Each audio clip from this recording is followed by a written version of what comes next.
ஒரு சீடன் வெளியூர் புறப்படுறதுக்கு தயாரா இருந்தான். ரொம்ப தூரம் போக போறான். திரும்பி வர நாளாகும். புறப்படுறதுக்கான ஆயத்த வேலைகள்ல ஈடுபட்டிருந்தான். அந்த சமயம் பார்த்து இன்னொரு சீடன் அவங்கிட்ட வந்தான். நம்ம குரு உன்னை அழைச்சிட்டு வர சொன்னார், வா அப்படின்னு கூப்பிட்டான். இவன் உடனே புறப்பட்டு போனான். குருநாதரை பார்த்தான். அவர் காலில் விழுந்து வணங்கினான். வணங்கிவிட்டு எழுந்திரிச்சான். அவ்வளவுதான். குரு ஏதாவது உபதேசம் பண்ணுவாருன்னு எதிர்பார்த்தான். ஆனா நடந்தது என்ன தெரியுமா?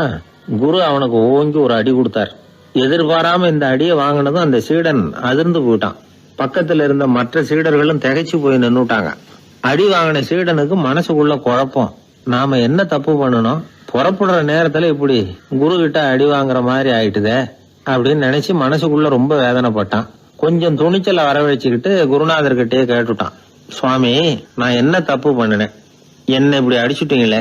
ஒரு வார்த்தை கூட உங்களை எதிர்த்து நான் பேசினது இல்லையே. இவ்வளவு காலமா உங்க விருப்பத்துக்கு விரோதமா ஒரு காரியம் கூட நான் செஞ்சது இல்லையே. வந்ததும் வராததுமா ஒண்ணுமே சொல்லாம என்ன அடிச்சுட்டீங்களே. குருவே, நான் செஞ்ச குற்றம் தான் என்ன அப்படின்னு கண்ணீரோட பரிதாபமா கேட்டானா அந்த சீடன். ஆனா அந்த குரு முகத்துல கொஞ்சம் கூட கோபம் இல்லை. அவர் சிரிச்சுக்கிட்டே நின்னுகிட்டு இருந்தாராம். அதுக்கப்புறம் சொன்னாராம், என்னுடைய அருமை சீடனே, நீ ஒரு தவறும் பண்ணல. நான் உன்னை அடிச்சது நீ ஏதோ தப்பு பண்ணிவிட்டேங்கிறதுக்காக இல்ல. நீண்ட பயணம் போக போறேன். ஞாபகமா ஏதாவது கொடுத்து அனுப்ப வேணாமா? நீ ஞானம் பெற்ற பிறகுதான் திரும்பி வரப்போறேங்கிறது எனக்கு தெரியும். அதுக்கு பிறகு உன்னை வந்து அடிக்க முடியுமா? அதனால இப்ப கிடைச்சிருக்கிற இந்த வாய்ப்பை பயன்படுத்திக்கிட்டேன். அப்போதைக்கு இப்பவே அடிச்சுட்டேன், அவ்வளவுதான், வேற ஒண்ணும் இல்லை அப்படின்னாராம். குரு சிரிச்சுக்கிட்டே இப்படி சொல்றார். இருந்தாலும் இதுவும் ஒரு உபதேசம் தான்.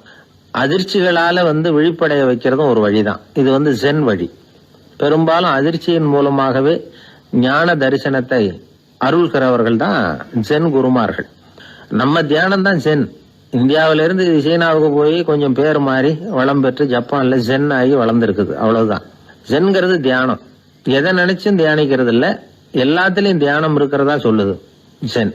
பேசுறது, இருக்கிறது, நடக்கிறது, சாப்பிடுறது, சிரிக்கிறது, தூங்குறது, தொழில் செய்யறது அல்லது சும்மா இருக்கிறது எல்லாமே தியானம் தான். ஜென்கிறது ஒரு சுய தரிசனம். தன்னைத்தானே அடையாளம் கண்டுகொள்கிறது தான் அது. இல்லாத எதையும் தேடி கண்டுபிடிக்கிறது இல்ல. சென் மார்க்கத்தை பத்தி ஓஷோ என்ன சொல்றார் தெரியுமா? காணாமல் போன தன்னுடைய மூக்கு கண்ணாடி தன்னுடைய மூக்கின் மேல் இருப்பதை கண்டுகொள்வது போன்றது சென் அப்படிங்கிறார். நம்மால் ஒருத்தர் இன்னொருத்தர் முகத்தை ரொம்ப நேரமா உத்து பார்த்துக்கிட்டு இருந்தார். என்ன பாக்குறீங்கன்னாரு அவரு. நீங்க போட்டிருக்கீங்களே மூக்கு கண்ணாடி, அதை தான் பாக்குறேன்னாரு இவரு. நீங்க அப்படி பாக்குறதுக்கு விசேஷ காரணம் ஏதாவது உண்டான்னு கேட்டார் இவர். உண்டுன்னார். என்னன்னு கேட்டார். நேத்திக்கு காணாம போன என்னோட மூக்கு கண்ணாடி அது அப்படின்னாராம் இவர். ஒரு ஊர்ல ஒரு குரு இருந்தார். ஒரு நாள் அவரை தேடிட்டு ஒருத்தன் வந்தான். உனக்கு என்ன வேணும்னு கேட்டார் குரு.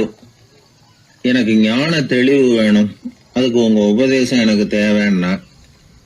உபதேசம் வேணும்னா அதை பெற்றுக்கொள்ளுகிற அளவுக்கு தகுதி உள்ளவனா உன்னை தயார்படுத்திக்கணுமேன்னார். அதுக்கு நான் என்ன செய்யணும் சொல்லுங்கன்னா, முதல்ல நீ செய்ய வேண்டியது என்னன்னா, உங்ககிட்ட இருக்கிற எல்லா கெட்ட குணங்களையும் விட்டுட்டு ஒரு வருஷம் கழிச்சு வா, அப்புறம் பாக்கலான்னார். அவ்வளவுதானே, சரின்னு சொல்லிவிட்டு அவன் போயிட்டான். ஒரு வருஷம் கழிச்சு வந்தான். அவன் அங்க வந்து சேர்ந்த சமயத்துல அந்த ஆசிரமத்தின் மண் தரைய ஒரு வேலைக்காரன் பெருக்கி சுத்தம் பண்ணிட்டு இருக்கிறான். அந்த மண் தரையிலிருந்து எழுந்த புழுதி அதிகமா இருந்தது. அது காத்துல கலந்தது. சீடனையே மறைக்கிற அளவுக்கு ஆயிட்டுது. ஒரே புழுதி மயம். சீடனுக்கு கோபம் வந்துட்டுது. அந்த வேலைக்காரனை அடிக்கிறதுக்காக கைய வாங்கிட்டு போனான். அவன் ஓடி போய் குரு கிட்ட சொல்லிவிட்டான், குருவே, உங்க உத்தரவுப்படிதான் நான் தரையை சுத்தம் பண்ணேன், ஆனா அந்த ஆளு என்ன அடிக்க வர்றான் அப்படின்னா. குரு பார்த்தார். அந்த சீடனை கூப்பிட்டார். இத பாருப்பா, உன்னுடைய எண்ணங்கள்ல பாம்பு புகுந்துட்டுது. அதையெல்லாம் விரட்டி அடிச்சு விட்டு ஒரு வருஷம் கழிச்சு வா, அதுக்கப்புறம் பாக்கலான்னுட்டார். சீடன் யோசனை பண்ணான். சரின்னு சொல்லிட்டு போயிட்டான். ஒரு வருஷம் கழிச்சு மறுபடியும் வந்தான். இப்போ அவன் வர்ற சமயத்துல அந்த வேலைக்காரன் என்ன பண்ணான் தெரியுமா? குரு கட்டளைப்படி தரையை பெருக்கினான். அப்புறம் அந்த புழுதியை எடுத்து வேணும்னே அந்த சீடன் மேல தூவனான். அவ்வளவுதான். சீடனுக்கு மகாகோவம் வந்துட்டுது. அந்த வேலைக்காரனை பிடிச்சி கண்ணாமண்ணான்னு திட்டிவிட்டான். வேலைக்காரன் குரு கிட்ட ஓடனான். ஐயா, அந்த ஆளு வாய்க்கு வந்தபடி எல்லாம் திட்டுறான் அப்படின்னா. குரு பார்த்தார். ஓ அப்படியா, அப்படின்னா இந்த தடவை பாம்புகள் கிடையாது, இப்போ அவன் இதயத்துக்குள்ள நுழைஞ்சிருக்கிறது நாய். அதை விரட்டி அடிச்சு விட்டு இன்னும் ஒரு வருஷம் கழிச்சு அவனை வர சொல், அப்புறம் பார்க்கலாம் அப்படின்னு சொல்லி அனுப்பி வச்சுட்டார். சீடன் திரும்பி போயிட்டான். ஒரு வருஷம் கழிச்சு மறுபடியும் வந்தான். இப்ப அவன் வர்றப்போ என்ன செய்யணுங்கிறத அந்த வேலைக்காரங்கிட்ட குரு ஏற்கனவே சொல்லி வச்சிருக்கிறார். அது பிரகாரமே அவன் பண்ணனான். அவன் என்ன செஞ்சான் தெரியுமா? கூட்டி பெருக்கின புழுதியெல்லாம் ஒரு வாளி தண்ணியில போட்டு நல்லா கலக்கி அந்த சீடன் தலையில ஊத்தினான். இவ்வளவு செஞ்சும் இந்த தடவை அவனுக்கு கோபமே வரல. அதுக்கு பதிலா அவனை பார்த்து நன்றின்னா. எதுக்கு நன்றி தெரியுமா? எதையும் சகிச்சுக்கிட்டு அமைதியா இருக்கும் குணத்தை கற்றுக்கொள்வதற்கு உதவியா இருந்ததுக்காக அந்த வேலைக்காரனுக்கு நன்றி. இத கேள்விப்பட்ட உடனே அந்த குரு ஓடி வந்தார். இவனை கட்டி பிடிச்சுக்கிட்டார்.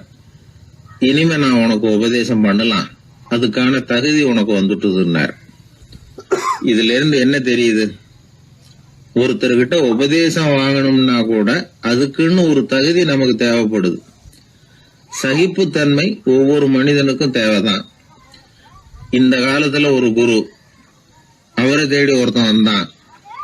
குரு அவனை நிமிர்ந்து பார்த்துட்டு சொன்னார், நீ முதல்ல சகிப்புத்தன்மைய வளர்த்துக்கிட்டு அதுக்கப்புறம் என்கிட்ட வாழ்னார்.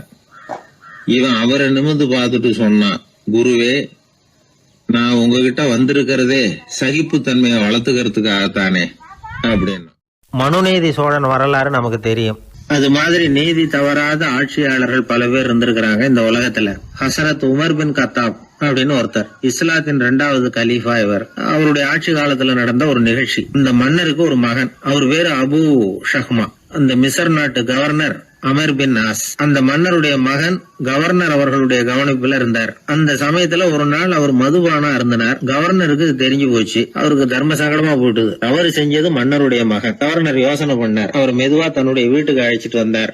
அதிகமா அவரை கஷ்டப்படுத்தாம ஒரு சின்ன தண்டனை கொடுத்து பிரச்சனையை தீர்த்துட்டார். ஏதோ பேருக்கு ஒரு தண்டனை, அவ்வளவுதான். இது நடந்து கொஞ்ச நாள் கழிச்சு மன்னருக்கு இந்த விஷயம் தெரிஞ்சு போச்சு. தன்னுடைய மகன்கிறதுனால கவர்னர் லேசான தண்டனையோட விட்டுட்டார் அப்படிங்கறத புரிஞ்சுக்கிட்டார். உடனே கவர்னருக்கு தகவல் அனுப்பினார். அமர் பின் ஆஸ் அவர்களே, என்னுடைய மகன் மதுபானம் அருந்தி இருக்கிறான். அது உங்களுக்கு தெரிஞ்ச உடனே தண்டனை கொடுத்திருக்கிறீங்க. கலீஃபாவின் மகன்கிற காரணத்தினால குறைவான தண்டனையை கொடுத்ததாக கேள்விப்படுறேன். இது ஷரியத்தின்படி மாபெரும் குற்றம். உங்களுடைய நடத்தையும் மன்னிக்க கூடியதல்ல. இந்த கடிதம் கண்ட உடனே மகன் அபு ஷஹ்மாவை மதீனாவுக்கு அனுப்பி வைக்க வேண்டியது அப்படின்னு கடிதம் எழுதினார். அதை பார்த்தார் கவர்னர். உடனே கலீஃபாவின் மகனை மதீனாவுக்கு அனுப்பி வச்சார். மன்னர் முன்னாடி நீதி விசாரணை நடக்குது. தன்னுடைய மகனுக்கு சவுக்கடி வழங்கும்படியா உத்தரவிடுறார் ஹசரத் உமர் பின் கத்தாப். தண்டனை நிறைவேற்றப்பட்டது. கூடியிருந்தவர்கள்லாம் ஐயா கொஞ்சம் கருணை காட்டுங்க அப்படின்னு சொல்லி மன்னர் கிட்ட வேண்டிக்கிட்டாங்களாம். இந்த வேண்டுகோளை மன்னர் ஏத்துக்கல. நீதியின் முன்னால் தந்தை மகன் அன்பு நேசம் உறவு இந்த முறைகளை எல்லாம் கவனிக்க முடியாது. குற்றம் செஞ்சவர் தண்டிக்கப்பட வேண்டியவர், அவர் யாரா இருந்தாலும் சரி அப்படின்னாராம். எல்லா ஆட்சியாளர்களுமே கவனிக்க வேண்டிய ஒரு செய்தி இது. அவர் ஒரு நாள் தன்னுடைய அரசாங்க கணக்கு வழக்குகளை பார்த்துட்டு இருக்கிறார். அந்த சமயத்துல அவரை பார்க்க ஒரு பெரிய மனிதர் வந்தார். இவர் தன்னுடைய சொந்த வேலை காரணமா வந்திருக்கிறார்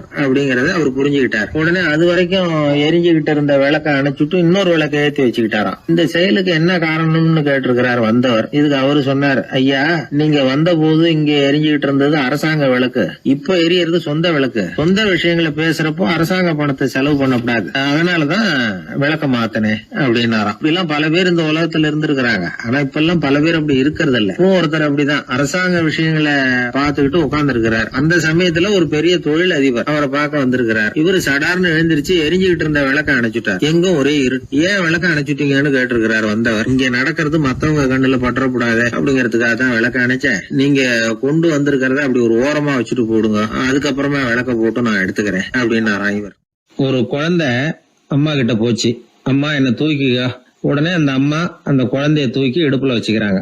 எந்த பக்கம் வச்சுக்கிறாங்க? இடது பக்கம். பொதுவா குழந்தைய தூக்குறவங்க யாரும் வலது பக்கம் இடுப்புல வச்சுக்கிறது இல்ல.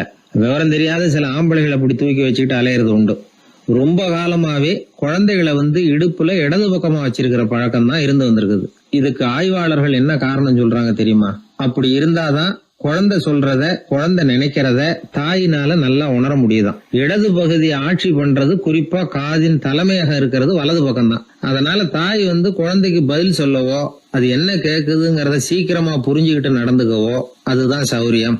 அப்படின்னு ஆய்வாளர்கள் இதுக்கு காரணம் சொல்றாங்க. இதனால என்ன ஆகுதான், தாய்க்கும் குழந்தைக்கும் நெருக்கம் அதிகமாகுதான், குழந்தைக்கும் பாதுகாப்பு அதிகமா. அது மட்டும் இல்ல, ஒரு தாய் தன்னுடைய குழந்தைய இடுப்புல சுமக்கிறதுனால அவள் நினைக்கிறத அவளோட இதய துடிப்ப குழந்தை உணர்தான். 9 மாதத்துக்கு அதிகமா இருந்த இடம் இல்லையா, அதனால அவளை பத்தி நல்லா அறிந்து கொள்ளுகிற வாய்ப்பும் குழந்தைக்கு கிடைக்குது. நம்ம முன்னோர்கள் ரொம்ப காலத்துக்கு முன்னாடியே வலது கையை பார்க்க ஆரம்பிச்சிட்டாங்களாம். அவங்க பயன்படுத்திய கல் ஆயுதங்கள்லாம் வலது பக்கமா தான் தீட்டப்பட்டிருக்குது. அதுல இருந்து நமக்கு என்ன தெரியுதுன்னா, வலது கையை தான் உபயோகப்படுத்தி இருக்கிறாங்கிறது தெரியுது. இப்படி எல்லாம் இருந்தா கூட இன்னைக்கு நம்மள 10ல் ஒருத்தருக்கு ஒரு பழக்கம் உண்டு, அது இடது கை பழக்கம். ஆனாலும் 2 கைகளும் ஒற்றுமையா இருக்கிறதுக்கு தான் ரொம்பவும் முயற்சி பண்ணுதான். இப்போ வலது கை பழக்கம் உள்ளவங்க பேசுறதுக்கு, எழுதுறதுக்கு, செயல்படுத்துற தலைமையகம் தலையின் பின்புறம் பிடரியில் இருக்குது. இடது கை பழக்கம் உள்ளவங்களுக்கு மூளையில 2 பக்கங்கள்லயும் தலைமையகம் இருக்குது. இது விஞ்ஞானிகள் சொல்றது. எத்தனையோ மேதைகள் இடது கை பழக்கம் உள்ளவங்களா இருந்திருக்கிறாங்க. அமெரிக்க மேதை பெஞ்சமின் பிராங்கிலின், இத்தாலிய ஓவியர் லியோனார்டோ டாவின்சி, இப்படி நிறைய பேர் இருந்திருக்கிறாங்க, இப்பவும் இருக்கிறாங்க. காலங்காலமா இயல்பாவே இடது கை பழக்கம் இருந்து வந்திருக்குது. அப்படி இருக்கிறப்போ வலது கை எப்போ இடது கைய வென்றது, ஜெயிச்சது அப்படிங்கிற விவரம் இன்னமும் யாருக்குமே புரியல, ஆய்வாளர்களுக்கும் புரியல. அவங்களும் யோசிச்சுக்கிட்டு இருக்கிறாங்க. உலகம் இடது பக்கமா தான் சுத்துது. வானத்துல இருக்கிற வெள்ளி வீதி, அப்புறம் அணுவுல இருக்கிற துணுக்குகள், உடம்புல இருக்கிற அமினோ அமிலம், இப்படி எல்லாமே இடதுபுறமா தான் இயங்கிட்டு இருக்குது. இவ்வளவு செய்திகள் இடது கைக்கு ஆதரவா இருக்கிறப்போ அது எப்படி வலது கை கிட்ட ஏமாந்தது அப்படிங்கிற ரகசியம் இன்னமும் யாருக்கும் தெரியலையா. இது சம்பந்தமா ஆராய்ச்சி பண்றவங்களுக்கு இது இன்னமும் ஒரு பிரச்சனையா தான் இருக்குதான். இப்படி இடது கை ஒதுங்கிட்டதுனால இப்பெல்லாம் வலது கைக்கு தான் மரியாதை அதிகமா போச்சு. ஒரு ஆசாமி இடது கையில கட்டு போட்டுட்டு வந்தானா, கையில என்னப்பா கட்டுன்னு விசாரிச்சிருக்கிறாரு ஒருத்தர். ஒரு இயந்திரத்தை பிரிச்சு ரிப்பேர் பார்த்துக்கிட்டு இருந்தேன், மறுபடியும் அதை ஓட விட்டு பாக்குறப்போ இடது கை விரல் மாட்டிக்கிட்டது, அதுதான் கட்டு அப்படின்னு இருக்கான். நல்ல வேளை வலது கை மாட்டியிருந்தா உன்னால சாப்பிட கூட கஷ்டமா போயிருக்குமே என்னார் அவர். இதுக்கு அவன் சொன்னானா, முதல்ல வலது கை தாங்க மாட்டிக்க இருந்தது, நான் தான் உடனே புத்திசாலித்தனமா அதை இழுத்துக்கிட்டு இடது கையை கொடுத்தேன் அப்படின்னு இருக்கான். இவன் எப்பேற்பட்ட புத்திசாலி பாருங்க. இந்த வலது கை இடது கைங்கிறத பத்தி அறிவியல் ஆராய்ச்சி ஒரு பக்கம் இருந்தாலும் கை சுத்தமா இருக்கணும், இது வாழ்க்கைக்கு முக்கியம். உண்மை, உழைப்பு, நேர்மை இதெல்லாம் இருந்தாதான் வாழ்க்கையில முன்னேற முடியும். அதனால இந்த இடது கை பழக்கம், வலது கை பழக்கம் எது எப்படி இருந்தாலும் அது ஒருத்தருடைய புத்திசாலித்தனத்தை பாதிக்கிறது இல்ல. அதனால வாழ்க்கையில முன்னேறதுக்கு இது ஒரு இடைஞ்சலா இருக்கிறது இல்ல. நாம நம்ம உடம்பையும் புரிஞ்சுக்குவோம், மனசையும் புரிஞ்சுக்குவோம். அப்படி புரிந்து கொண்டு வாழ்க்கையில முன்னேறுவோம். ஒரு இளைஞன், வசதியான குடும்பம், அவனுக்கு வாழ்க்கையில நிம்மதி இல்ல, வாழவே பிடிக்கல, எல்லாம் வெறுத்து போச்சு.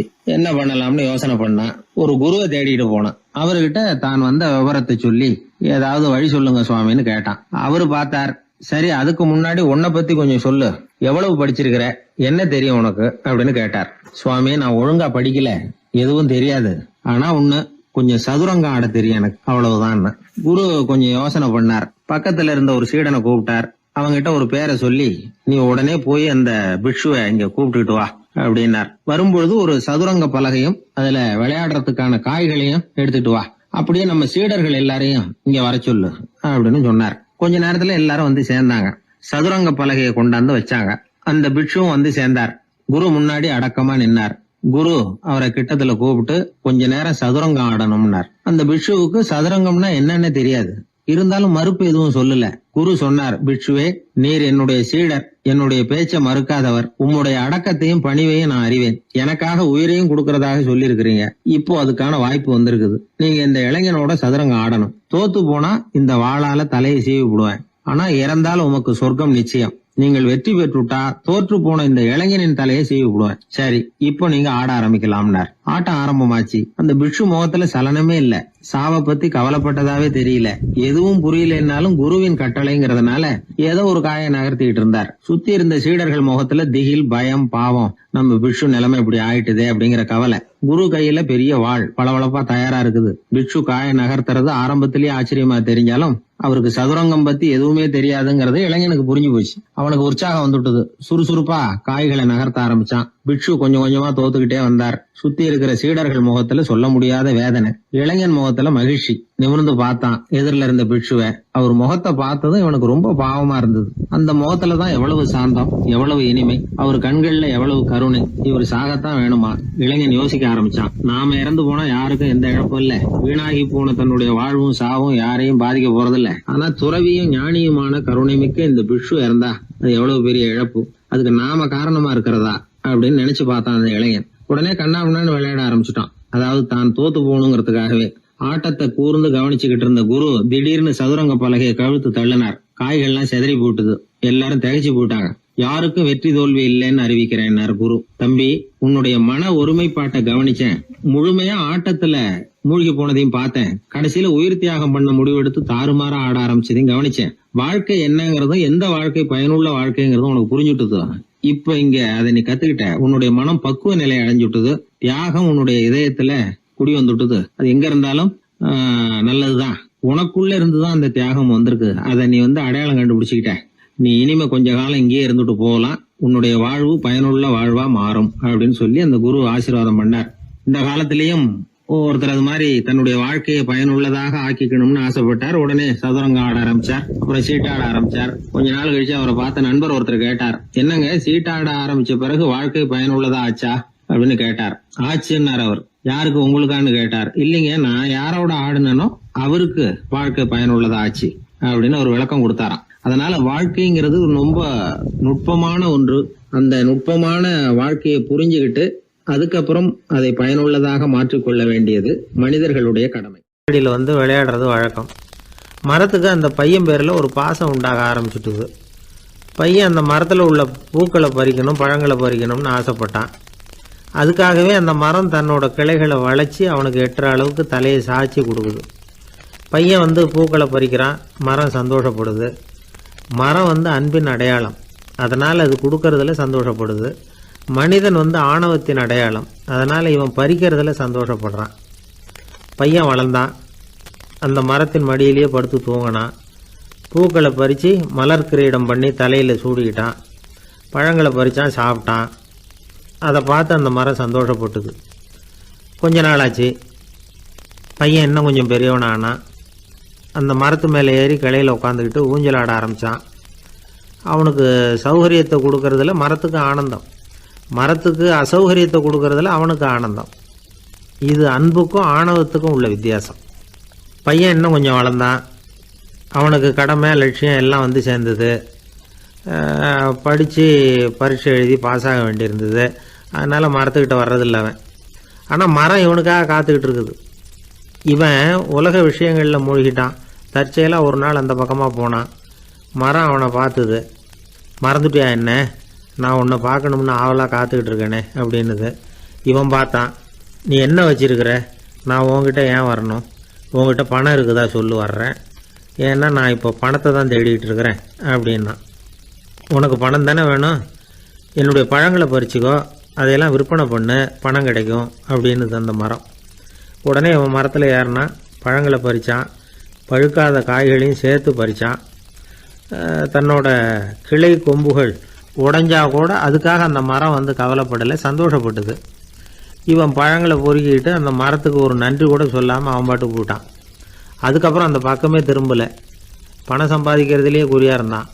மரத்துக்கு மறுபடியும் வருத்தம், அவன் வரலையேன்னு. பல வருஷம் கழித்து அவன் வந்தான். வா மகனே, என்னை கட்டி பிடிச்சிக்கொண்டுது அந்த மரம்.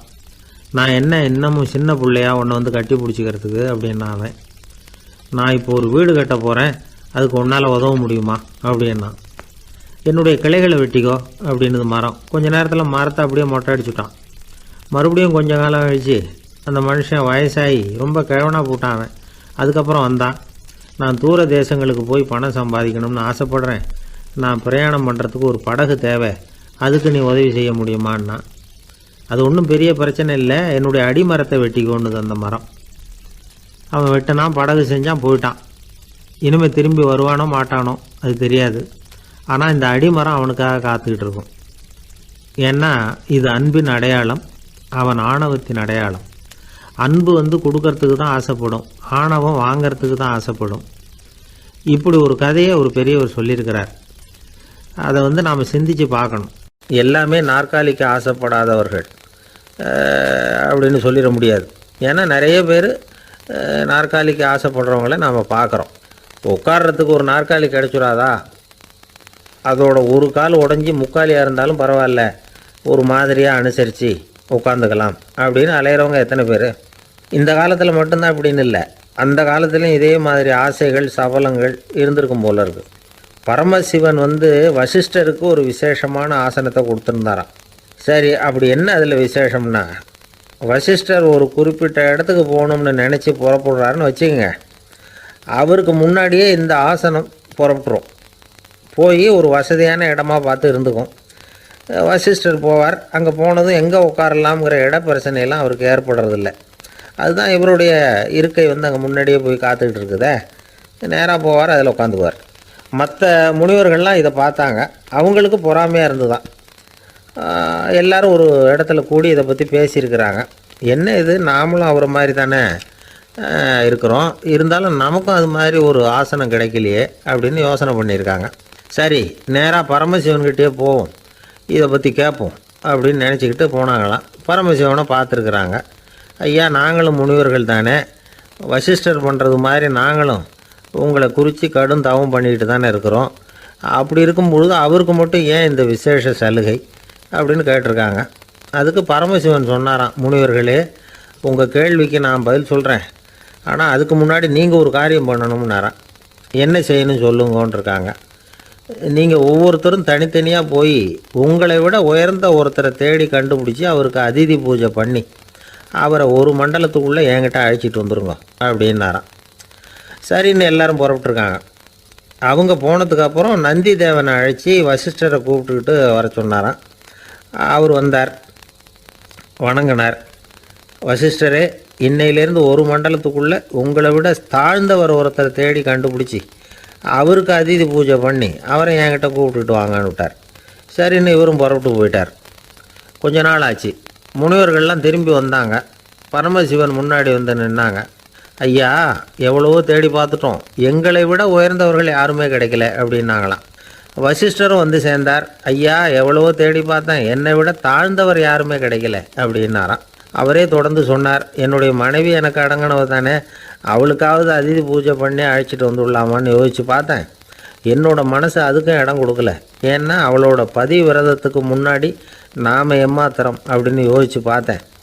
அதனால் அந்த எண்ணத்தையும் கைவிட்டுட்டேன் அப்படின்னு ரொம்ப வருத்தத்தோடு சொன்னாராம். இதை கேட்ட உடனே மற்ற முனிவர்களுக்கு வெக்கமாக போச்சு. இந்த உலகத்தில் நம்மளை விட மேலானவங்க யாருமே இல்லைன்னு நாம் நினச்சோம்.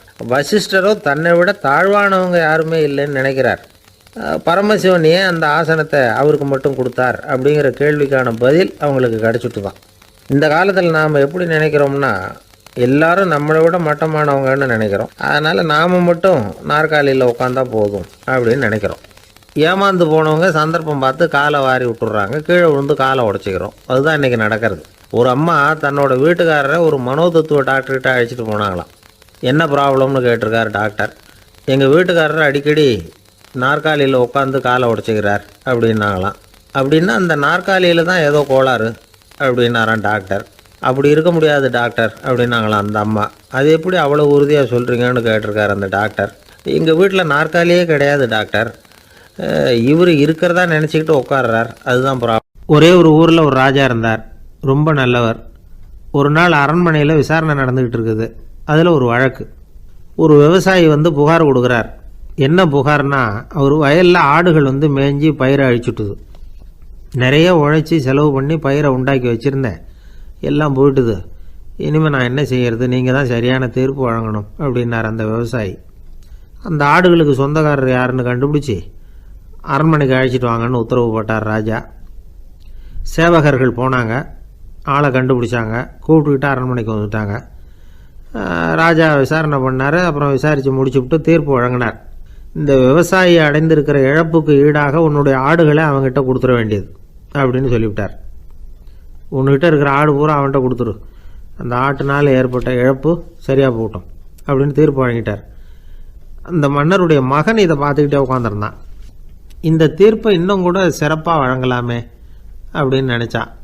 அப்பாக்கிட்ட சொன்னான். உடனே அந்த அரசர், சரி நீயே இதுக்கு சரியான தீர்ப்பு சொல்லு அப்படின்னார்.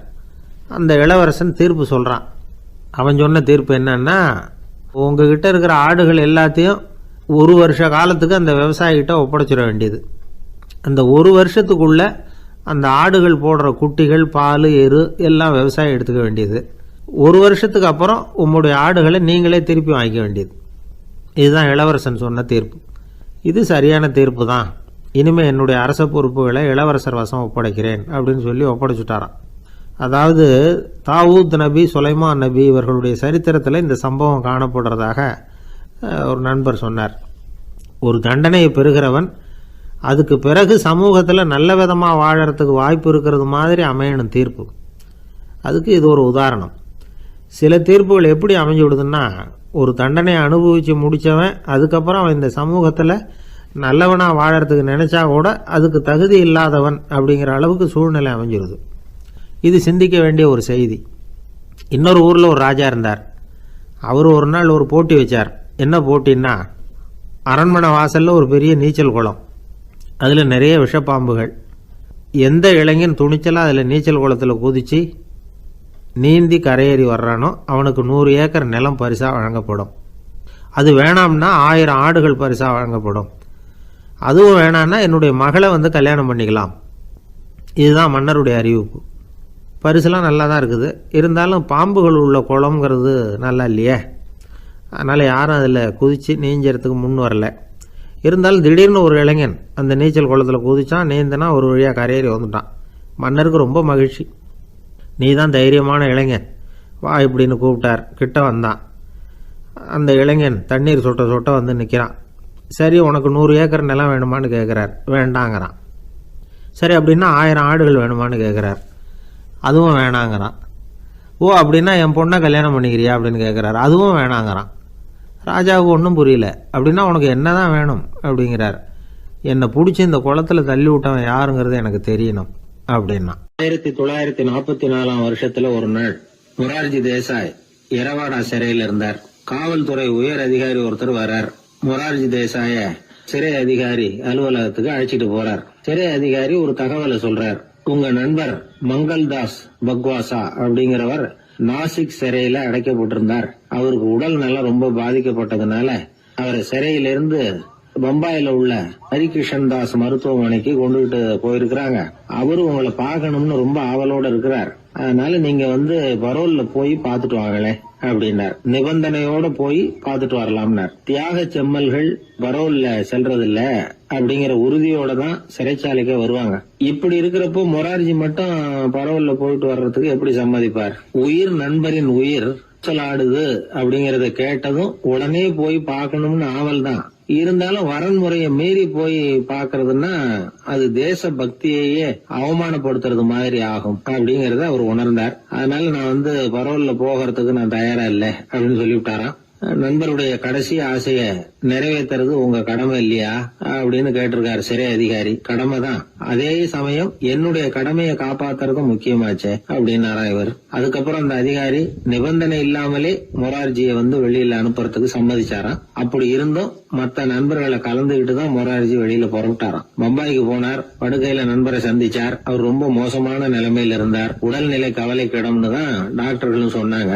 மங்கள்தாஸ், இனி எனக்கு வாழ்க்கையில என்ன இருக்கு, நான் இறந்து விடுறதே மேலுன்னாராம். மொரார்ஜிக்கு ரொம்ப வருத்தமா போச்சு. மங்கள்தாஸ் இல்லத்துல இருந்த சமயத்துலதான் மொரார்ஜிய கைது பண்ணாங்களாம். அந்த அதிர்ச்சி தான் மங்கள்தாஸ ரொம்ப பாதிச்சிருக்கு அப்படிங்கறத அவர் புரிஞ்சுக்கிட்டார். இத பாருங்க, விடுதலை போராட்டத்துல ஈடுபடுறவங்களை கைது பண்றதும் சிறையில அடைக்கிறதும் சகஜம் தானே.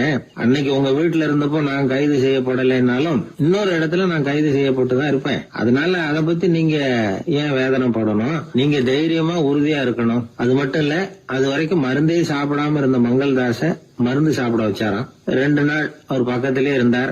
அதுக்கப்புறம் பெரிய டாக்டரை பார்த்து மங்கள்தாஸ் உடல் நல சம்பந்தமா விசாரிச்சார். இப்ப பரவாயில்ல, தேறி இருக்கிறார். எப்படி இருந்தாலும் இன்னும் ஒரு 6 மாசம் தான் அவர் உயிரோட இருப்பார் அப்படின்னு சொல்லிவிட்டாரு டாக்டர். ஆனா அதுக்கப்புறம் நடந்தது என்ன தெரியுமா? மங்கள்தாஸ் அதுக்கப்புறம் 25 வருஷம் சௌக்கியமா இருந்தாராம். இவர் 6 மாசம் தான் இருப்பாருன்னு சொன்ன அந்த டாக்டர் 6 மாசத்துல ஒரு எதிர்பாராத விபத்துல சிக்கி இறந்து போனாராம். 6 மாசம்னு டாக்டர் போட்ட கணக்கு சரிதான், ஆனா இடம் தான் மாறி போச்சு. ஒரு திருடன் ஒரு வீட்டுல போய் திருடணும்னு திட்டம் போட்டான். இருட்டுனதும் போய் திருடணும். ஆனா ராத்திரி ஆனா வாசல் கதவை சாத்தி உள்பக்கம் தாழ்பால் போட்டுருவாங்களே, என்ன பண்றது, எப்படி வீட்டுக்குள்ள போறது? இவன் யோசனை பண்ண ஒரு முடிவுக்கு வந்தான். சரி, பகல் நேரத்திலேயே யாருக்கும் தெரியாம இந்த வீட்டுக்குள்ள நுழைஞ்சிருவோம், அங்க போய் எங்கேயாவது ஒளிஞ்சுக்குவோம், இருட்டுற வரைக்கும் பேசாம இருப்போம், ராத்திரி எல்லாரும் தூங்கினதுக்கு அப்புறம் நைஸா போய் பீரோவை திறந்து இருக்கிறது பூரா எடுத்துக்கிட்டு ஓடியாந்துடலாம் அப்படின்னு திட்டம் போட்டான். அதே மாதிரி ஒரு நாள் மத்தியானத்துக்கு மேல அந்த வீட்டுக்காரன் எங்கேயோ வெளியில புறப்பட்டு போனான். வீட்டுக்கார அம்மா அடுப்பங்கரையில என்னமோ சமைச்சுக்கிட்டு இருந்தாங்க. திருடன் பார்த்தான், இதுதான் சமயம்னு அந்த வீட்டுக்குள்ள மெதுவா நுழைஞ்சிட்டான். எங்க ஒளியலாம்னு பார்த்தா வலது பக்கம் ஒரு ரூம் இருந்தது. அங்க போனான். அங்க ஒரு படுக்கை அறை, அங்க ஒரு பெரிய கட்டில் இருந்தது. அதுக்கு அடியில போய் பதுங்கிட்டான். இருட்டுனது நம்ம வேலையை ஆரம்பிக்கலாம், அது வரைக்கும் பொறுமையா இருக்கணும் அப்படின்னு சொல்லி பேசாம வாயை மூடிட்டு கம்முன்னு இருக்கிறான். ரொம்ப நேரம் கழிச்சு வெளியில போயிருந்த வீட்டுக்காரன் திரும்பி வந்தான். சாப்பிட்டான், லைட்டை நிறுத்தி விட்டு படுத்துட்டான். அந்த அம்மாவும் வேலையெல்லாம் முடிச்சுட்டு வந்து படுத்துட்டாங்க. நடு ராத்திரி, விடி விளக்கு லேசா எரிஞ்சுக்கிட்டு இருக்கு. வீட்டுக்காரன் லேசா கண்ணை முழிச்சான். கட்லுக்கு நேரா எதிரில் ஒரு கண்ணாடி. அதுல பாக்குறான், கட்லுக்கு கீழே ஒரு திருடன் ஒளிஞ்சு இருக்கிறது தெரிஞ்சு போச்சு. உடனே அவன் திருடன் திருடன்னு சத்தம் போடல, யோசனை பண்ணான். மேஜையில இருக்கிற கத்தி எடுத்து கையில வச்சுக்குவோமா அப்படின்னு யோசனை பண்ணான். இந்த சந்தர்ப்பத்துல கத்தியை உபயோகப்படுத்துறதை விட புத்தியை உபயோகப்படுத்துறது தான் சாமர்த்தியம் அப்படின்னு நினைச்சான். உடனே அது பிரகாரம் செயல்பட ஆரம்பிச்சிட்டான். என்ன பண்ணான் தெரியுமா? எதையும் வெளியில காட்டிக்காம ரொம்ப சர்வசாதாரணமா தன்னுடைய மனைவி கிட்ட பேச ஆரம்பிச்சான். மனைவியும் புத்திசாலி, அதனால அவங்களுக்கு தெரியும். அவங்களும் வீட்டுக்காரர் கேட்ட கேள்விக்கு பொருத்தமா பதில் சொல்ல ஆரம்பிச்சாங்க. இவன் கேட்டான், இந்த பாரு, நமக்கு குழந்தை பிறந்தா அதுக்கு கிருஷ்ணமூர்த்தின்னு தான் பேர் வைக்கணும் அப்படின்னா. அதெல்லாம் முடியாது. ஆம்பளை பிள்ளையா இருந்தா ஏகாம்பரம், பொம்பளை பிள்ளையா இருந்தா பங்கஜவல்லி, இதுதான் அவங்க மாமனார் மாமியார் பேர், அதான் வைக்கணும் அப்படின்னாங்க அந்த அம்மா. அதெல்லாம் முடியாது, நான் முடிவு பண்ணிவிட்டேன் கிருஷ்ணமூர்த்தின்னு கத்தனா அவன். இல்ல ஏகாம்பரம் பங்கஜவல்லின்றது இந்த அம்மா. வாதம் முத்தி போச்சு. கிருஷ்ணமூர்த்தி கிருஷ்ணமூர்த்தி கிருஷ்ணமூர்த்தின்னா அவன், ஏகாம்பரம் பங்கஜவல்லி ஏகாம்பரம் பங்கஜவல்லின்னு இவங்க கத்துறாங்க. ஒரே சத்தமா போச்சு. இத கேட்டதும் பக்கத்து வீட்டுல இருந்தவங்க, எழுத்த வீட்டுல இருந்தவங்க எல்லாம் எழுந்திரிச்சு ஓடி வந்து இவங்க வீட்டு கதவை தட்ட ஆரம்பிச்சுட்டாங்க, தட தடன்னு. இவன் சாவகாசமா எழுந்திரிச்சு போய் கதவை திறந்தான். என்னங்க, இந்த ராத்திரி வேலையில எங்களை எல்லாம் ஏன் கூப்பிட்டீங்க, யாருக்கு என்னாச்சு அப்படின்னு கேட்டாங்க. கேட்டது யாருன்னா பக்கத்து வீட்டு கிருஷ்ணமூர்த்தி, எழுத்த வீட்டு ஏகாம்பரம் பங்கஜவல்லி எல்லாரும். அடடே, உங்களை கூப்பிடலீங்க, குழந்தைக்கு பேர் வைக்கிறது சம்பந்தமா எங்களுக்குள்ள சண்டை வந்துட்டுது, அதுதான் விஷயம். வேணும்னா இதை கட்டிலுக்கு அடியில ஒளிஞ்சிட்டு இருக்கிறான ஒருத்தன், அவனை கூட கேட்டு பாருங்க, அவன் தான் இதுக்கு சாட்சி அப்படிங்கிறான் அந்த ஆளு. உடனே எல்லாரும் விஷயத்த புரிஞ்சுக்கிட்டு திருடனை பிடிச்சி போலீஸ்ல ஒப்படைச்சிட்டாங்களாம். நெருக்கடியான நேரங்கள்ல பதறாம புத்திசாலித்தனமா செயல்படணுங்கிறத தெரிஞ்சுக்கிறதுக்காக இந்த கதை. புத்திசாலித்தனமா செயல்படுற ஒரு குடும்ப தலைவி இருக்காங்க. அவங்க என்ன செய்வாங்க தெரியுமா? எல்லாரும் ராத்திரி ஆனா வீட்டை உள்பக்கமா பூட்டி விட்டு தானே படுப்பாங்க.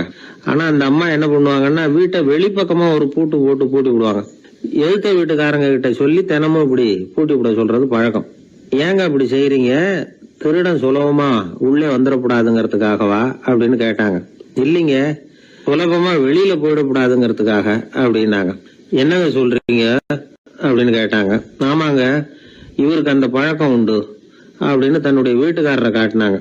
பக்கத்து வீடுகள் பத்திரமா இருக்கணுங்கிறதுக்காக தன்னுடைய வீட்டை பூட்டி வைக்கிறது ஒரு பெரிய விஷயம் தானே. ஒரு வயதான குரு சாய்வு நாற்காலியில உட்கார்ந்திருந்தார். ஒரு ஆள் அவரை தேடிட்டு வந்தான். வந்து அவர் முன்னாடி நின்னான். ஐயா, நான் உங்களுக்கு சீடனா ஆயிடலாம்னு நினைக்கிறேன் அப்படின்னா. அந்த குரு நிமிந்து பார்த்தார். இத பாருப்பா, அது அவ்வளவு சுலபமான வேலை இல்லை. அப்படியா சொல்றீங்க அப்படின்னா. ஆமா, நீ ஒரு சீடனா ஆகணும்னா உன்னுடைய அகங்காரத்தை எல்லாம் விட்டுடணும், தியானத்துல முழுமையா ஈடுபடணும், இது மாதிரி இன்னும் பல காரியங்களை ஒழுங்கா செய்யணும், ஒரு ஈடுபாட்டோட செய்யணும். அது மட்டும் இல்ல, இதெல்லாம் தொடர்ந்து நீண்ட நாட்களுக்கு செய்ய வேண்டி இருக்கும். அப்படி உன்னால முடியுமா அப்படின்னார். வந்தவன் யோசிக்க ஆரம்பிச்சான். சீடனாகிறதுலேயே இவ்வளவு சிரமம் இருக்குங்கிறது அவனுக்கு தெரியாது. யோசிச்சுக்கிட்டே அந்த குருவை பார்த்தான். அவர் சாய்வு நாற்காலியில இருந்த நிலைமைய பார்த்தான்.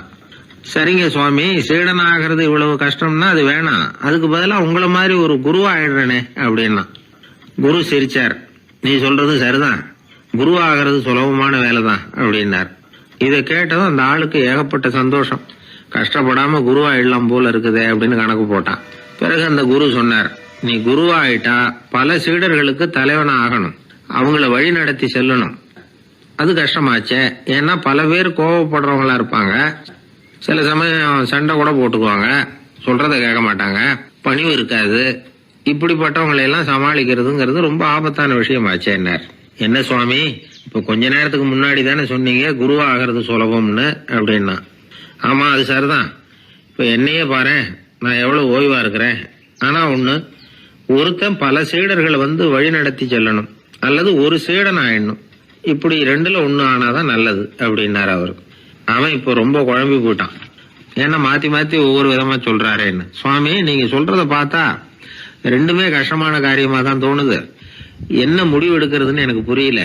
அதனால உங்களுடைய அபிப்பிராயம் என்ன, அதை சொல்லுங்க அப்படின்னு கேட்டான். இப்ப அந்த குரு சொன்னார், நீ பல சீடர்களின் தொல்லைகளுக்கு ஆளாகிறத விட நீயே முதல்ல சீடனாகி தொல்லைப்படுறதுதான் சரியா இருக்கும். ஏன்னா அப்ப நீ உன்னுடைய பிரச்சனையை மட்டும்தான் கவனிக்க வேண்டியிருக்கும். குரு ஆயிட்டீன்னா பல பேருடைய பிரச்சனையில தலையிட வேண்டியிருக்கும் அப்படின்னார்.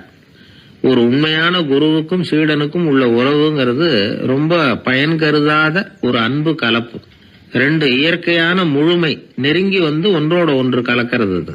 நீங்க கேள்வி கேட்டா எப்படி அது முழுமை இருக்க முடியும்? அதுல முழுமைங்கிறது ஒரு அமைதியான நிலை.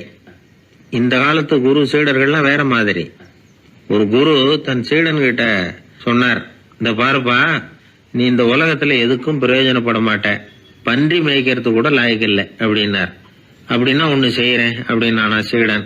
என்ன பண்ணுவேன்னு கேட்டிருக்காரு குரு. உங்களை மாதிரியே ஒரு குருவாயிடுறனே அப்படின்னு ஆனா அந்த சீடன். பத்திரிகையில வர்ற செய்திகளை கூட நகைச்சுவையா சொல்றது உண்டு. அதாவது அதை நேரடியா சொன்னா வானொலியில அனுமதிக்க மாட்டாங்க சில விஷயங்களை. அது சின்னாருக்கு கௌரவ குறைச்சல். அது வேடிக்கை கலந்து நகைச்சுவோடு சொல்லும் பொழுது அதை அனுமதிச்சிருவாங்க. அப்ப அந்த விசாரணை கமிஷன் அது இது நிறைய நடந்துகிட்டு இருந்தது. டெல்லியில இருந்து அமலாக்க பிரிவு அதிகாரிகள்லாம் வராங்க போறாங்கன்னு பத்திரிகையில அமர்க்கப்பட்ட இடம். அந்த நேரம் நான் ஒரு ரேடியோவில் ஒரு செய்தியை தயார் பண்றோம். அப்ப என்ன பண்ணேன்னா, இது மாதிரி அந்த பத்திரிகை செய்தியை வச்சுக்கிட்டே ஒரு செய்தி சொன்னோம், இன்னொரு தகவல் சொல்லி. என்னன்னா, ஒருத்தன் தமிழ்நாட்டுல ஒரு ஆள், அவன் திடீர்னு கோடீஸ்வரன் ஆயிட்டான். நேற்று வரைக்கும் சாதாரணமா இருந்தாள், இன்னைக்கு கோடீஸ்வரன் ஆயிட்டான். டெல்லியில இருந்து 2 அதிகாரிகள் வராங்க, எப்படி அவன் பணம் சேர்த்தான்னு கண்டுபிடிக்கிறதுக்கு. அவனை கூப்பிட்டு 2 அதிகாரிகளை, எப்படிடா பணம் சேர்த்த?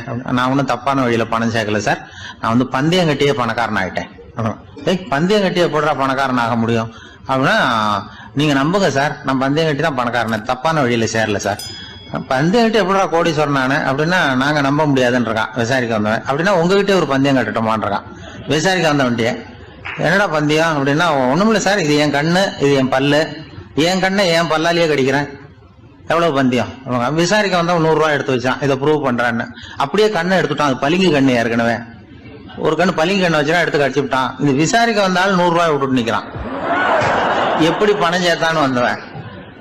உடனே இன்னொருத்தன், இவன்ட்ட என்னடா பேச்சு கொடுக்காரா, நம்ம பணம் தான் அங்க போயிட்டு இருக்கு, உனக்கு விசாரிக்க தெரியல, போடா நான் விசாரிக்கிறேன்னு அடுத்த வந்தான். அது நீ ஒழுங்கா சொல்றேன், எப்படிடா பணம் சேர்த்த சார்? நீங்க கொஞ்சம் புத்திசாலியா தெரியுது அவரை விட, நீங்களாவது நம்புங்க சார், பந்தயம் கட்டி தான் பணம் சேர்த்தேன், நான் நம்ப முடியாது. அப்படின்னா உங்ககிட்ட இன்னொரு பந்தயம் கட்டட்டுமா அப்படின்றான். வேண்டாம், அவனை ஏமாத்தி விட்டேன் என்னால, வேண்டான்றான். இல்ல சார், அவரு ஏமாந்தது பொய் கண்ணு, பளிங்கு கண்ணுன்னு தெரியாது, ஏமாந்துட்டார். இப்போ உங்ககிட்ட பந்தயம் கட்டது நெஜம் கண்ணு, இந்த பக்கம் பளிங்கு கண்ணு கிடையாது, நெஜம் கண்ணு, இதை பல்லால கடிக்கிறேன் அப்படின்னா அவன் ஒரு 100 ரூபாய் எடுத்து வச்சான். இவன் அப்படியே பல்செட்டை கேட்டினான் தனியா, அப்படியே கேட்டு கடிச்சு விட்டான். அதே விட்டுட்டான். இவன் உடனே 2 பேரும், இவன்கிட்ட பேச பேச நம்ம பணம் தான் அவன்கிட்ட போயிட்டு இருக்கு, இவன் எப்படி பணம் சேர்த்தான்னு கண்டுபிடிக்கிறதுக்கு டெல்லியில இருந்து வந்திருக்கோம், இவன் மேற்கொண்டு பேசாத, பேச பேச பந்தயம் கட்டுவான். திரும்பி போறதுக்கு ரயிலுக்கு டிக்கெட்டு சரியா இருக்கா பாடுறான்றான். அவன் கரெக்டா எண்ணி பார்த்து கரெக்டா இருக்குப்பா, மேற்கொண்டு பேசாத, அவன்கிட்ட நம்ம போயிடுவோம், போய் நம்ம அதிகாரிகிட்ட சொல்லிடுவோம்னு சொல்லி, போயிட்டு வரேன் சார் அப்படின்னு சொல்லிட்டு மரியாதை போயிட்டாங்க. போய் டெல்லியில பெரிய அதிகாரிகிட்ட போய், சார் அவன்கிட்ட விசாரிச்சு பார்த்தோம் சார், தமிழ்நாட்டுல பந்தயம் கட்டி தான் பணம் சேர்த்தேன்னு சாதிக்கிறான், எங்ககிட்ட ஒரு 200 ரூபாய் வாங்கிட்டான் சார் அப்படின்னு. அவருக்கு கோவம் வந்துட்டுது. இந்தியாவுக்கே தலைமை அதிகாரி, இதுக்காகவாடா நீங்க இருக்கீங்க, எத்தனை பேர் இருக்கீங்க உங்களை மாதிரி ஜூனியர் ஆபீசர்ஸ் நம்ம ஆபீஸ்ல இந்தியா பூரா விசாரிக்கிறதுக்கு அப்படின்னா? 30 பேர் இருக்கோம் சார். 30 பேருக்கு அனுபவம் பத்தாது, நான் இந்தியாவுக்கே தலைமை அதிகாரி, அனுபவம் ஜாஸ்தி, உங்களுக்கு ட்ரைனிங் கொடுக்கணும் எப்படி ஒருத்தரை விசாரிக்கிறதுன்னு. 30 பேரும் ஒரு ரூம்ல உட்காருங்க, ஒரு ஆள் போய் அந்த ஆளை தமிழ்நாட்டுல இருந்து இங்க கூப்பிட்டுட்டு வா, வர்ற வரைக்கும் அவன்கிட்ட பேசாதீங்க, பந்தயம் கட்டுவான், மெதுவா கொண்டு வந்து நிறுத்து அப்படின்னா ஒரு ஆள் ஸ்பெஷலா கூப்பிட்டு போட்டான். இது மாதிரி மேடையில நிறுத்திவிட்டு ஒரு தலைமை அதிகாரி 30 ஜூனியர் அதிகாரிகள் அவங்களுக்கு பயிற்சி கொடுக்குறார். இவனை பார்த்து, ஒழுங்கா சொல்லு, எப்படி பணம் சேர்த்த, நான் இந்தியாவுக்கே தலைமை அதிகாரி, என்கிட்ட உண்மையை ஒத்துக்கிட்டீங்கன்னா உன்னை அப்ரூவர் ஆக்கிடுவேன் அல்லது தண்டனையை குறைப்பேன், அந்த அதிகாரம்லாம் என்கிட்ட உண்டு, ஒழுங்கா சொல்லு அப்படிங்கிறார். அவர், சார் நீங்க இந்தியாவுக்கே தலைமை அதிகாரி, அனுபவம் ஜாஸ்தி, நீங்களாவது நம்புங்க சார், நான் பந்தயம் கட்டி தான் பணம் சேர்த்தேங்கிறான். இங்கேயே இப்படி சாதிக்கிறேன், உன்னை நம்ப முடியாதரா அப்படின்னா உங்ககிட்ட ஒரு பந்தயம் கட்டட்டுமா நானா அவர்கிட்ட போய் வேணாண்டா என் ஆளை ஏமாத்தி விட்டேன். இல்ல சார், அவங்க ஏமாந்தது என் உடம்ப பத்தின ரகசியம். என் கண்ணு பளிங்கு கண்ணுன்னு தெரியாது, நான் பல்செட்டு கட்டியிருந்தது தெரியாது, ஏமாந்துட்டாங்க. இப்ப நான் உங்ககிட்ட கட்டுற பந்தயம் உங்க உடம்ப பத்தின ரகசியம். என் உடம்புல என்னடா ரகசியம்? முதுகுல, உங்க முதுகுல 1 ரூபா அகலத்துக்கு கருப்பா ஒரு மச்சம் இருக்கு, உண்டா இல்லையானா? இல்லேன்னு தெரியும் அவருக்கு. இல்லடா, நேத்து வரைக்கும் இல்ல சார், இப்ப இருக்குது மச்சம் அப்படின்னு உடனே 100 ரூபாய் எடுத்து வச்சார் அவர் தலைமை அதிகாரி. ஒரு 100 ரூபாய் வச்சு சட்டையை கட்டி காட்டுறாரு, மச்சம் இல்ல. இவன் தோத்துட்டான், இங்கிருந்து போனவன். உடனே 200 ரூபாய் எடுத்து வச்சுக்கிட்டு, தோழர்களே இப்படிதான் ஒருத்தரை விசாரிக்கணும், என்கிட்ட இவன் ஏமாந்துட்டான் பாருங்க, துருவி துருவி விசாரிக்கிறதுன்னு சொல்றாங்களே இதுதான் அப்படின்னு விளக்கம் கொடுத்தாரு. அப்போ இவன் மெதுவா ஆரம்பிச்சானா, சார் இந்த பந்தயத்துல உங்களுக்கு 200 ரூபாய் லாபம், ஆனா இதே பந்தயத்துல எனக்கு 2900 ரூபாய் லாபம் சார் அப்படின்றான். என்னடா பண்ண அப்படின்னு கேட்டிருக்காரு. உங்களுக்கு தெரியாம இந்த 30 பேர்கிட்டையும் தனித்தனியா ஒரு பந்தயம் கட்டியிருக்கேன். 30 பேர்கிட்ட என்னடா பந்தயம் கட்டினேன்? ஒண்ணும் இல்ல சார், உங்க எல்லாரும் முன்னாடியும் உங்க மேலதிகாரியை சட்டையை கேட்ட வைக்கிறேன், உங்களுக்கு பந்தயம் கட்டினேன். போயிட்டு பூரா எனக்கு 2900 ரூபாய் லாபம். அவரு பார்த்தா அதிர்ச்சி ஆயிட்டாரு. தலைமை, சார் நீங்க போங்க சார் அப்படின்னு சொல்லி ஒரு ஆளை கொண்டு போய், சாரை கொண்டு போய் மரியாதையா பக்கத்து ரூம்ல விட்டுவாங்க. இனிமே அவர்கிட்ட யாரும் பேசாதீங்க வாங்கன்னு சொல்லிவிட்டு, அதுக்கப்புறம் தோழர்களே, இவர் பேச ஆரம்பிச்சார், தோழர்களே இனிமே யாரும் தமிழ்நாட்டு பக்கம் விசாரிக்க போகாதீங்க. நீங்க யாராவது போறதுன்னா மத்திய பிரதேசம், உத்தரப்பிரதேசம், இப்படி எத்தனையோ பிரதேசம் இருக்கு, போயிட்டு வாங்க. தமிழ்நாட்டுக்கு மட்டும் போகாதீங்க, ஏன்னா அங்க போனா நம்ம பணத்துக்கு ஆபத்து வந்துருது அப்படின்னு சொன்னாருன்னு இந்த கதையை ரேடியோல சொன்னேன். இந்த கதையை உண்மை சம்பவமா சொன்னா அனுமதிச்சிருக்க மாட்டாங்க. இந்த நகைச்சுவைக்கு உள்ள மரியாதை என்னன்னா, அது ஒரு கதை மாதிரி உண்டு பண்ணி இப்படி சொன்னதும், இதுல என்ன என்னுடைய விசேஷம்னா, இந்த ஸ்கிரிப்ட வாங்கிட்டு வர சொல்லி மந்திரியினுடைய பிஏ வந்தார். ஒரு மந்திரி அப்ப இருந்தவர், அவர் பிஏ அடிக்கடி வருவார். வந்து இந்த போன நேற்று முந்தா நாள் ரேடியோல சொன்ன அந்த இன்னொரு தகவல் காப்பி ஒண்ணு வாங்கிட்டு வா அப்படி இப்படின்னு கூப்பிடுவார். மேடையில பேசுறதுக்கு எங்களுக்கு தேவை, உபயோகப்படும்னு கேட்பார். அவரு இந்த நிகழ்ச்சி வந்தப்போ உடனே அன்னைக்கு வந்துட்டார் அந்த பிஏ. இன்னைக்கு காலையில சொன்னீங்களே சார், மந்திரி கேட்கிறாரு மேடையில பேசுறதுக்கு அப்படின்னு. நான் அப்பதான் ஆச்சரியப்பட்டேன். பாருங்க, இந்த நகைச்சுவைக்கு உள்ள மரியாதை. அவரே கேட்கிறார், சொல்லப்பட்டதே அவரை பத்தி தாங்கிறது தெரியாம அவரே எப்படி சொல்ல. அதுதான் சிரிப்புக்குள்ள மரியாதைங்கிறது. அது யாரை பத்தி சொல்றோமோ அவருக்கு தெரியாம கூட சொல்லலாம் அதை. அப்படி இது உண்மையில நடந்த சம்பவம். அந்த அமைச்சர் இப்ப இல்ல, உயிரோட எல்லாம் இருந்து வாங்கிட்டு இருந்தார். கிராமத்துல ஒருத்தன் தன்னுடைய நகங்களை வெட்டிக்கிட்டு இருந்தான். வெட்டி முடிச்சதும் ஒரு வயசானவர் அவனை பார்த்து, அதையெல்லாம் அடுத்தவன் கண்ணில் படுறது மாதிரி போட்டுறாதப்பா, ஆபத்துன்னார். என்ன ஆபத்துன்னு கேட்டான் இவன். எவனாவது பில்லி சூனியம் வைக்கிறவன் எடுத்துட்டு போயிட போறான் அப்படின்னாரு அவர். வேண்டாத ஒருத்தனுக்கு ஏதாவது கெடுதல் பண்ணணும்னா உடனே மந்திரவாதியை தேடி போறது உண்டு. மந்திரவாதி என்ன பண்ணுவார்னா, யாருக்கு சூன்யம் வைக்கணுமோ அவனோட காலடி மண்ணு, முடி, நகம் இதையெல்லாம் அவனுக்கு தெரியாம எடுத்துட்டு வா அப்படிம்பார். இது மட்டும் இல்ல, அழுக்கு துணி, வேறு மனித உருவம் மாதிரி செய்யப்பட்ட பொம்மை, இதையெல்லாம் கூட மந்திரவாதிகள் பயன்படுத்துறது உண்டு. இதெல்லாம் ஏமாத்து வேலை. மனிதனுடைய முடி, நகம் இதெல்லாம் வெட்ட வெட்ட வளருது இல்லையா, அதனால அதுக்குள்ள உயிர் இருக்கிறதாக ஆதி மனிதர்கள் நம்பி இருப்பாங்க. அதனால மனுஷங்கிட்ட இருந்து அதெல்லாம் பிரிக்கப்பட்ட பிறகும் கூட அதுகளுக்கும் அந்த மனுஷனுக்கும் தொடர்பு இருக்கிறதாக அவங்க நம்பினாங்க. அந்த நம்பிக்கை தொடர்ந்து அதோட விளைவாதான் இன்னைக்கு மந்திரவாதிகள் நகத்தையும் முடியையும் எடுக்கிறாங்க. அந்த நகத்துக்கும் முடிக்கும் ஒரு பாதிப்பு உண்டாக்குனா அது சம்பந்தப்பட்டவனுக்கு போய் சேரும் அப்படிங்கறது அவங்க நினைப்பு. அவ்வளவுதான் விஷயம். இது மாதிரி நம்பிக்கைகள் தான் இன்னைக்கு நகம், முடி இதையெல்லாம் மற்றவங்க கண்ணுல படும்படி போடக்கூடாது அப்படிங்கிற வழக்கத்தை உண்டாக்கி விட்டுது. ஒருத்தர் பேரு என்னன்னு கேட்டு தெரிஞ்சுட்டு போய் அந்த பேரை வச்சு அவனோட ராசி பலனை கணிச்சு அவனுக்கு ஏற்பட இருக்கிற கெட்ட நேரத்துல அவனுக்கு சூன்யம் வச்சா அது உடனே பலிக்கும் அப்படின்னு ஒரு நம்பிக்கை. அது மட்டும் இல்ல, சூன்ய தகட்டுல பேரை எழுதி புதைக்கிறதும் உண்டு. இதனாலதான் பெண்கள் கணவன் பேரை சொல்லாத பழக்கம் ஏற்பட்டுதான். அதாவது பேரை கேட்டுக்கிட்டு போய் ஏதாவது கெடுதல் பண்ணிவிட்டா என்ன பண்றது அப்படிங்கிற பயம். அப்படி ஆரம்பிச்ச பழக்கம்தான் இன்னைக்கு ஏதோ மரியாதைக்காக கணவன் பேரை பிறர் முன்னிலையில சொல்றது இல்லை அப்படிங்கறது மாதிரி ஆயிட்டுது. மந்திரவாதிகள் நம்ம ஊர்ல மட்டும்தான் இருக்கிறாங்கன்னு நினைக்காதீங்க, உலகம் பூரா உண்டு. பிசி தீவில் வாழக்கூடிய மக்கள் என்ன செய்வாங்களாம் தெரியுமா? இது மாதிரி மாந்திரீகம், செய்வன, பில்லி, சூனியம் இதெல்லாம் தங்களை பாதிக்காம இருக்கிறதுக்காக வீட்டை சுத்தி அகழி வெட்டி அதுல தண்ணீரை நிரப்பி வச்சிருவாங்களாம். ஆஸ்திரேலியாவில் இருக்கக்கூடிய பழங்குடி மக்கள் கிட்ட ஒரு பழக்கம், ஏதாவது பழங்கள் சாப்பிட்டா அதோட விதைய தண்ணீர்லயோ அல்லது ஆத்துலயோ போட்டுருவாங்களாம். வெளியில போட்டுட்டா அதை எடுத்து செய்வனைக்கு பயன்படுத்திடுவாங்க அப்படிங்கிற பயம். இது மாதிரி உலகம் பூராவும் செய்வினையின் மூலம் அடுத்தவங்களுக்கு பாதிப்பை உண்டு பண்ண முடியும் அப்படிங்கிற நம்பிக்கை இருக்கத்தான் செய்யுது. பொதுவா எல்லா ஊர்லயுமே நகம், முடி, காலடி மண்ணு, மனித உருவ பொம்மை இததான் மந்திரவாதிகள் பயன்படுத்துறாங்களாம். இந்த பில்லி, சூனியம், செய்வினை இதுல இருக்கிற உண்மை என்ன தெரியுமா? நகமோ முடியோ எதையும் செய்யறது இல்ல. சம்பந்தப்பட்டவனுக்கு ஏற்படுற பயம் இருக்கு பாருங்க, அதுதான் பாதிக்கும். இது மனநிலையை பொறுத்த விஷயம். வேற விஞ்ஞான ரீதியான பாதிப்பு இதுல எதுவும் கிடையாது. நம்ம ஊர்ல ஏற்பட்ட பகுத்தறிவு சிந்தனைகள், மூட நம்பிக்கைகளை எவ்வளவோ குறைச்சிருக்குது. இருந்தாலும் ஏமாந்து போறவங்க இன்னும் இருந்துகிட்டு தான் இருக்கிறாங்க. இந்த காலத்துல சின்ன குழந்தைகளை கூட ஏமாத்துறது கஷ்டம். ஒரு குழந்தை கேட்டுதான், ஏன்பா பிரார்த்தனை பண்ணுனா நமக்கு எல்லாம் கிடைக்குமா அப்படின்னு தான். ஓ கிடைக்குமே அப்படின்னாராம் அப்பா. நீ வச்சிருக்கிறிய பேனா அது கூட கிடைக்குமா அப்படின்னு கேட்டுதான் குழந்தை. ஓ கிடைக்கும் அப்படின்னாராம். அப்படின்னா நீ வச்சிருக்கிற பேனாவை என்கிட்ட கொடுத்துரு, அதுக்கப்புறம் நீ பிரார்த்தனை பண்ணி வேற ஒரு பேனாவை வாங்கிக்கோ அப்படின்னு தான் அந்த சின்ன குழந்தை. ஒரு ராஜா இருந்தார். அவர் ஒரு பெரிய கோயில் கட்டினார். பல ஊர்கள்ல இருந்து சிற்பிகள்லாம் கொண்டுகிட்டு வந்தார். அழகழகா சிற்பங்களை செய்ய சொன்னார். ஊர்ல உள்ள ஜனங்களும் கோயில் கட்டுறதுக்கு அவங்களால முடிஞ்ச உதவியை செஞ்சாங்க. ராத்திரி பகலா வேலை நடக்குது. கோயில் கொஞ்சம் கொஞ்சமா வசந்துகிட்டே வந்துட்டுது. அந்த ஊர்ல ஒரு வயசான அம்மா இருந்தாங்க, ரொம்ப ஏழை. அவங்களுக்கு மனசுக்குள்ள ஒரு உறுத்தல், இந்த ஊர்ல எல்லாரும் இந்த கோவில் கட்டுறதுக்கு அவங்களால முடிஞ்ச உதவியை பண்ணிட்டு இருக்கிறாங்க, நம்மளால ஒன்றும் பண்ண முடியலையே அப்படின்னு நினைச்சு கவலைப்பட்டாங்க. அவங்களுக்கு மனசு கேட்கல, ஏதாவது செய்யணும் நம்மளால முடிஞ்சது அப்படின்னு யோசனை பண்ணாங்க. நல்ல வெயில் நேரத்துல சிற்பிகள்லாம் ரொம்ப சிரமப்பட்டு சிலை வடிச்சுக்கிட்டு இருக்கிறாங்கல்ல, அவங்களுக்கு அந்த நேரம் தாகம் எடுக்குமே. அதனால சிரமப்பட்டு ஒரு குடத்துல தண்ணி எடுத்துக்கிட்டு அதை இடுப்புல வச்சுக்கிட்டு மெதுவா கொண்டுகிட்டு அங்க போறது அப்படின்னு முடிவு பண்ணிட்டு அந்த அம்மா போச்சு.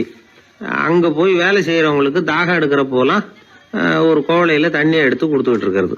இப்படியே பண்ண ஆரம்பிச்சுட்டு அந்த அம்மா. ஏதோ அந்த அம்மாவால முடிஞ்ச ஒரு சின்ன உதவி அது. இப்படி கொஞ்சம் கொஞ்சமா வேலை நடந்தது. கோபுரம் வசந்தது, எல்லா வேலையும் முடிஞ்சது. இனிமே கடைசியா கற்ப கிரகத்தின் மேல விமானம் அமைக்க வேண்டியதுதான் பாக்கி. அந்த வேலையும் ஆரம்பமாச்சு.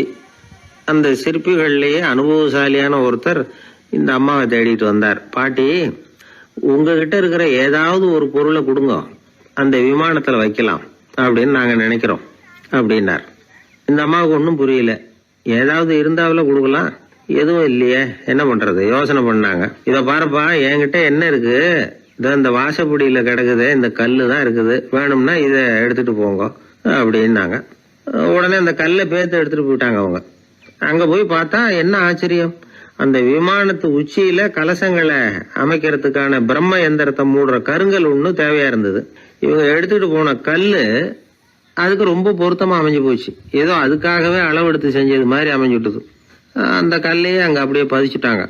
ஒரு வழியா கோவிலை கட்டி முடிச்சாங்க. அடுத்தது கும்பாபிஷேகம், அதுவும் ரொம்ப சிறப்பா கோலாகலமா நடந்து முடிஞ்சது. இவ்வளவையும் பார்த்த அந்த ராஜாவுக்கு மனசுக்குள்ள ரொம்ப பெருமையா இருந்தது. இவ்வளவு பெருசா இந்த கோவில் உருவாகிறதுக்கும் இவ்வளவு சிறப்பா இந்த விழா நடக்கிறதுக்கும் நாம தானே காரணம் அப்படின்னு மனசுக்குள்ள நினைச்சுக்கிட்டார். இப்படி நினைச்சுக்கிட்டே அன்னைக்கு ராத்திரி அரண்மனையில படுத்து தூங்கினார். உடனே ஒரு கனவு. ஆண்டவனே அந்த ராஜாவோட கனவுல வந்தார். ராஜா ஆண்டவனை வணங்கினார். இறைவா, உங்களுக்காக நான் கட்டி இருக்கிற கோவில் எப்படி இருக்குது, நல்லா இருக்குதா அப்படின்னு கேட்டார் ராஜா. அதுக்கு இறைவன் சொன்ன பதில் என்ன தெரியுமா? நீ கட்டின கோவில்ல அந்த கிழவியோட நிழல்ல நான் சுகமா இருக்கிறேன் அப்படின்னாராம். இப்படி சொல்லிவிட்டு கடவுள் மறைஞ்சுட்டார். கனவு கலைஞ்சுது. ராஜா விசாரிச்சார், யார் அந்த கிழவி அப்படின்னு. எல்லாரும் விவரத்தை சொன்னாங்க. அப்பதான் ராஜா நினைச்சு பார்த்தார், இந்த கோவிலை நானே கட்டினதாக ரொம்ப பெருமைப்பட்டுக்கிட்டேன். ஆனா அந்த வயசான அம்மா வீட்டு வாசல்ல கிடந்த கல்லு அது இறைவனுக்கு சுகமான நிழல் கொடுக்கறதாக சொல்றாரு அப்படிங்கறத எண்ணி பார்த்தார். நான்கிற எண்ணம் நழுவி போயிட்டுதான். கோபுரம் எவ்வளவு பெருசுங்கிறது முக்கியம் இல்ல, குணம் எவ்வளவு பெருசுங்கிறது தான் முக்கியம்.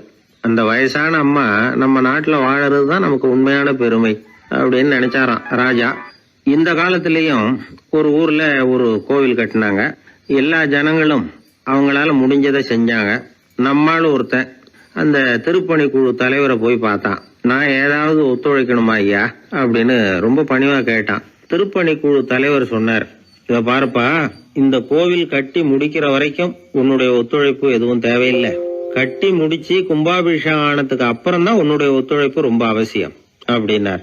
அதுக்கப்புறம் நான் என்ன செய்யணும் சொல்லுங்கன்னா, இவன் இந்த சாமி சிலையை நீ திருடிட்டு போகாம இருக்கணும் அவ்வளவுதான் அப்படின்னாராம் அவர். என்னுடைய நண்பர் ஒருத்தர், அவர் விரல்ல நகமே இருக்காது. என்ன காரணம்னு நினைக்கிறீங்க? எல்லாத்தையும் அவரே கடிச்சு துப்பிடுவார். அப்படி ஒரு பழக்கம். சின்ன குழந்தைகள் நகம் கடிக்குது, விரல் சூப்புது.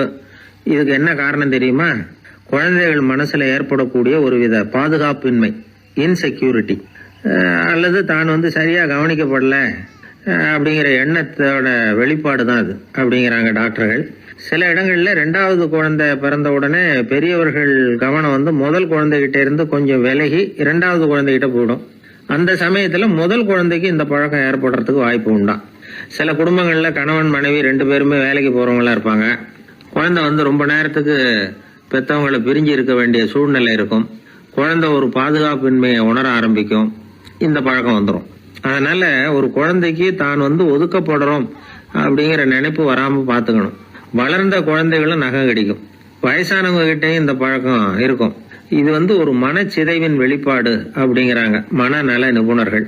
அம்மா அப்பா திட்டினாலும் சரி, அல்லது ஆசிரியர் திட்டினாலும் சரி, இந்த பழக்கம் வந்துடும். நாம தவறு பண்ணிட்டோம் அப்படிங்கிற நினைப்பு வர்ற சமயம் நகம் கடிக்க ஆரம்பிச்சிருவோம். ஏதோ ஒண்ணு அடையணும் அப்படின்னு நினைக்கிறோம், அதை அடைய முடியல. இப்படி ஒரு ஏக்கம் வர்ற சமயத்திலேயும் சில பேர் நகத்தை கடிக்க ஆரம்பிச்சிருவாங்க. ஒரு பெரிய அதிகாரி, தனியார் நிறுவனத்துல வேலை பார்க்கறவரு, அவரு டென்ஷனா ஆயிட்டாருன்னா உடனே அறைக்கு அதை சாத்தி விடுவாங்களாம். அவரே சாத்திக்குவாராம். அப்படி சாத்திக்கிட்டு உள்ள எதையாவது வெறிச்சு பார்த்துக்கிட்டே நகத்தை கடிக்க ஆரம்பிச்சிருவாராம். இந்த பழக்கம் உலகம் பூரா உண்டு. நகம் கடிக்கிறவங்களை அந்த பழக்கத்திலிருந்து மீட்கிறதுக்கு என்ன வழி அப்படின்னு லண்டன்ல உள்ள அழகியல் நிறுவன நிபுணர்கள் யோசனை பண்ணி பார்த்துருக்குறாங்க. சில ஆய்வுகள் பண்ணி பார்த்தாங்களாம். அவங்க என்ன பண்ணாங்க தெரியுமா? நகம் கடிக்கிற பழக்கம் உள்ளவங்களையெல்லாம் தேடி பிடிச்சாங்க. அவங்களையெல்லாம் 3 பிரிவா பிரிச்சுக்கிட்டாங்க. ஒரு பிரிவு கிட்ட என்ன சொன்னாங்கன்னா, உங்களுக்கு நகத்தை கடிக்கணுங்கிற நினைப்பு வர்றப்போலாம் டைரி எழுத ஆரம்பிச்சிருங்க அப்படின்னாங்களாம். இன்னொரு பிரிவு கிட்ட, உங்களுக்கு அந்த நினைப்பு வர்றப்போலாம் உங்க நகத்துக்கு வண்ணம் பூச ஆரம்பிச்சிருங்க, அழகுபடுத்த ஆரம்பிச்சிருங்க, நெயில் பாலிஷ் போடுறாங்களே அது மாதிரி. அப்படி ஒரு யோசனை சொல்லியிருக்காங்க. 3வது குழுவினர்கிட்ட, உங்களுக்கு நகத்தை கடிக்கணுங்கிற எண்ணம் வர்றப்போலாம் விரல்களை இறுக்கமா மூடி வச்சுக்கிட்டு வேற விஷயங்கள்ல கவனம் செலுத்துங்க அப்படின்னு சொன்னாங்களாம். இப்படி 3 வித முயற்சி பண்ணி பார்த்ததுல கடைசியா அவங்க என்ன கண்டுபிடிச்சாங்க தெரியுமா? 3வது குழு செஞ்சதுல நல்ல பலன் கிடைச்சதாம். அதாவது நகம் தெரியாதபடிக்கு விரலை இறுக மூடிக்கிட்டு வச்சுக்கிட்டோம்னா அந்த பழக்கம் மாறுதான். அப்படி இருந்தவங்க கிட்ட இந்த நகம் கடிக்கிற பழக்கம் மெதுவா குறைஞ்சு போச்சான். அதனால நகம் கடிக்கிற பழக்கம் உள்ளவங்க இதை முயற்சி பண்ணி பார்க்கலாம். ஒரு ஆள் இருந்தார், அவருக்கு எப்ப பார்த்தாலும் நகத்தை கடிச்சுக்கிட்டே இருக்கணும், அப்படி ஒரு பழக்கம். அதனால அவர் விரல்ல எப்பவும் நகம் இருக்கிறது இல்ல, விரல் இருக்கிறதே பெரிய ஆச்சரியம்.